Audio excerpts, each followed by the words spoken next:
Padre. ¿Quién es? El Padre nuestro.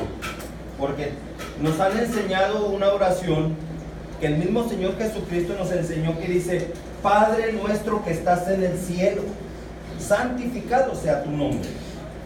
Eso lo dijo Jesucristo, nos enseñó esa oración que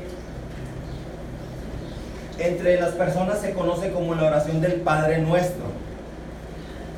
Pero tenemos una lucha espiritual donde hay un enemigo de nuestra alma que siempre va a procurar, que dice la palabra de Dios inclusive, que es el padre de mentira y de engaño, que va a hacer todo lo posible para establecer tradiciones, costumbres, hábitos, para que nosotros estemos creyendo algo que realmente no es, para que nosotros estemos creyendo de algo que estemos viviendo en un error.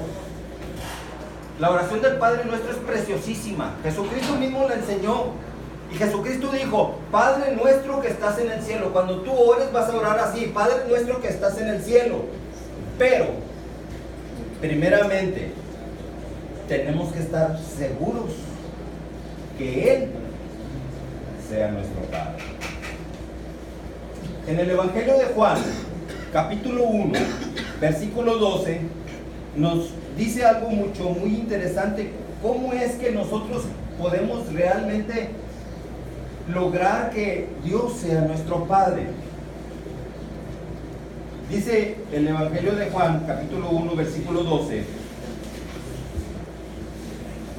los dos requisitos.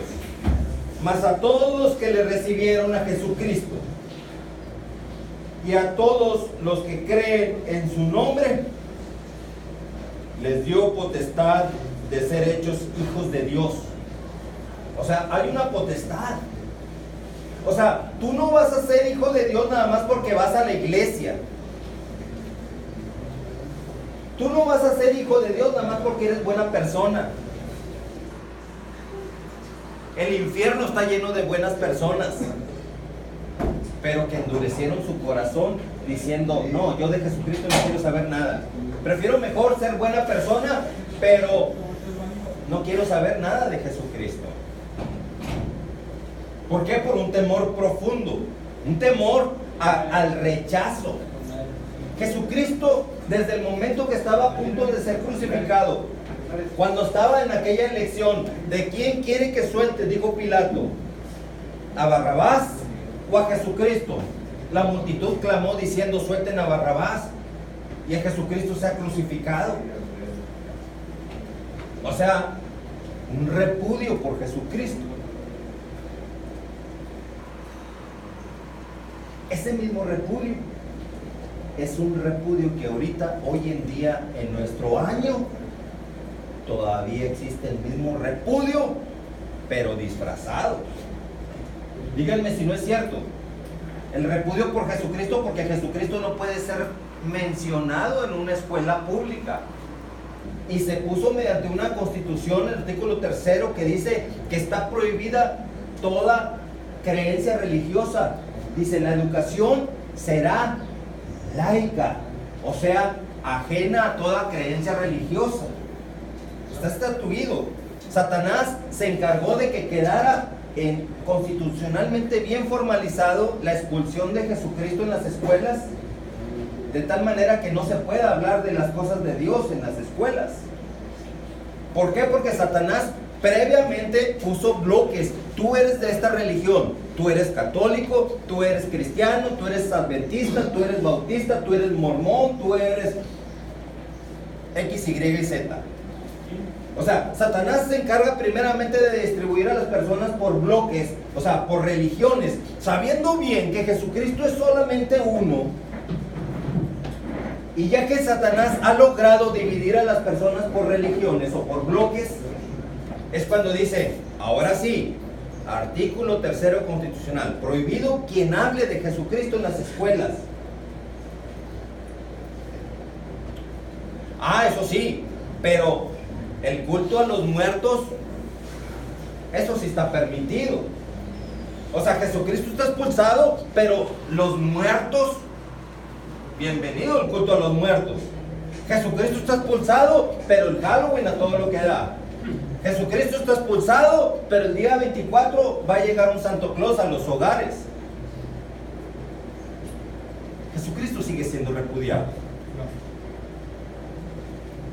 Hay una mezcla, hubo una mezcla en aquel entonces cuando Jesucristo fue repudiado, que el Sanedrín, las autoridades religiosas, decían: Jesucristo no es nuestro rey, Jesucristo no es el Mesías. Y por el otro lado, Pilato, con todas sus adoraciones a dioses paganos, entre Pilato y Caifás como jefe de los sacerdotes del Sanedrín, es lo que hoy en día prevalece como la religión número uno en nuestros tiempos. El paganismo, que representa a Pilato con todos los dioses ajenos, y el repudio a Jesucristo, donde, mira, sí podemos hablar de Jesucristo, pero también vas a hablar de San Judas, de San Plutarco, de San Pascual Bailón, de la Virgen María, vas a hablar de todo eso. O sea, una mezcla de religiones. Entonces, dice aquí la oración del Padre Nuestro: Padre nuestro que estás en el cielo. Entonces, dos requisitos para poder ser hijo de Dios. Primero, que tú creas en Jesucristo. Y segundo, que lo recibas. Para poder ser, ¿qué? Tener la potestad de ser hecho hijo de Dios. Si yo voy con las personas y les pregunto: ¿quieres recibir a Jesucristo como el único Señor y Salvador? Te van a decir: yo respeto la religión de mis padres, prefiero mejor seguir la religión de mis padres. No me pidas eso. Es más, no me vuelvas a tocar ese tema jamás. Me lo han dicho. Ok, perfecto. Jesucristo sigue siendo repudiado. Entonces, no cumplió el requisito que dice aquí en la palabra de Dios, de que para ser hecho hijo de Dios se necesita recibirle y creer en él. Entonces, esa persona, si no acepta a Jesucristo como el único Señor y Salvador de su vida, no es hijo de Dios. Por lo tanto, sigue siendo solamente creación de Dios. Y al no ser hijo de Dios, ¿cómo podrá decir: Padre nuestro que estás en el cielo? Hay dos tipos de padres: el Padre nuestro que está en el cielo, o el Padre que está en el infierno. Todo depende de cuál sea el lado que nosotros prefiramos inclinarnos. Si nosotros aceptamos a Jesucristo como nuestro Señor y Salvador, nosotros podemos decir: ahora sí, conforme a lo que dice el Evangelio capítulo 1 versículo 12, cumplimos el requisito de tener la potestad de ser hecho hijo de Dios. Por eso, ya como hijo de Dios, ahora sí podemos decir: Padre nuestro que estás en el cielo. Pero mientras no cumplas con el requisito de creer y recibir a Jesucristo, el diablo te hace creer que tú eres un hijo de Dios. Podrás decir muchas veces: Padre nuestro que estás en el cielo, pero realmente Dios tiene oídos tapados para esa oración. ¿Por qué? Porque no es mi hijo. ¿Cómo va a ser mi hijo si no ha querido aceptar a mi hijo que yo mandé? Ahora, dice la palabra de Dios en el libro de Jonás, capítulo 1, una cosa muy interesante en el libro de Jonás. Me llama mucho la atención lo que dice, que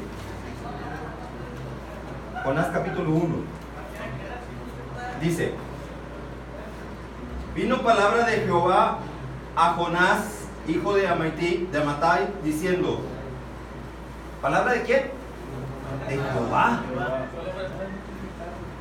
Levántate y ve a Nínive, aquella gran ciudad, y pregona contra ella, porque ha subido su maldad delante de mí. ¿Por qué quería Dios que se pregonara en Nínive?